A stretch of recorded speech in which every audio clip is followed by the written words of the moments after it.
The extreme weather that made 2016 the hottest year on record shows no sign of stopping.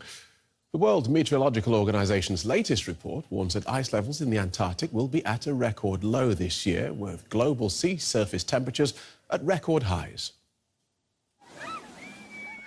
A heavy flood in Peru that is affecting hundreds of thousands. This is just a recent example of many other extreme weather events that many parts of the world have experienced.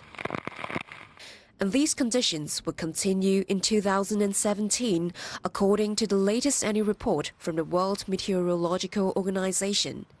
It also says that last year was the warmest year on record.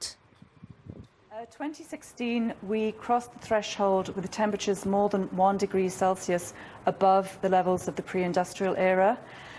We need to bear in mind that the Paris Climate Change Agreement commits us to keeping temperatures to well below 2 degrees Celsius above the pre-industrial era. So we're already halfway there, and this is indeed very worrying. But improvements may not happen as quickly as many countries hoped when they signed the Paris Agreement last year. US President Donald Trump's outspoken doubts about climate change significantly altered the US stance on the issue. At the G20 meeting last week, finance ministers from the world's biggest economies had to drop a pledge related to the Paris Accord after Washington refused to sign up. A setback on the political front as the effects of climate change on the planet continue.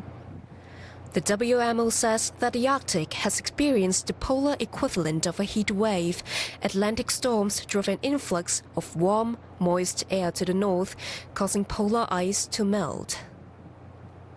In 2016, global sea level has already reached a record high. Warmer temperatures are also changing the way sea waters and air streams move, which will again affect the weather around the globe. A vicious cycle that could trigger even more extreme weather.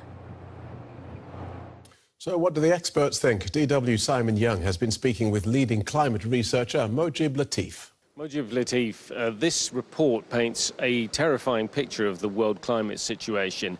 What do you make of the report? Well, it's a waking call. I mean, 2016 was the warmest year on record and has seen a lot of catastrophic climate events.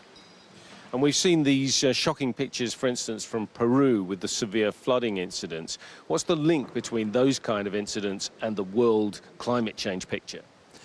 Well, what we are seeing right now in Peru, these devastating floods, is part of the global change picture, because in a warming world, natural phenomena like El Nino become stronger and become more frequent, okay? And so you can't really assign global warming or the influence of global warming to a single event, but to the statistics of the events, so to the fact that they are becoming more frequent.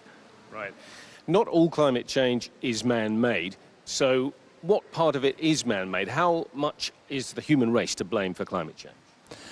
Well, a conservative estimate would be that at least half of the warming since the middle of the 20th century is due to humankind. Right, and what can we do to reverse the trend?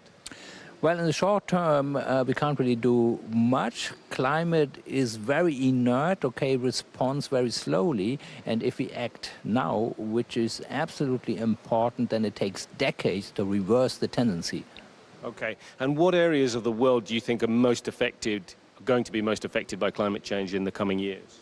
Well, the region that is most affected is the Arctic. Okay, we see the largest warming in the Arctic. This is expected very much. Okay, so climate models were always predicting that this is the case. But in principle, all regions are seriously affected. For instance, all the tropics, the coral reefs, because they don't need much additional warming. They can cope with warming, say, that exceeds 1.5 degrees or so. Mojib Latif, thank you very much. You're very welcome.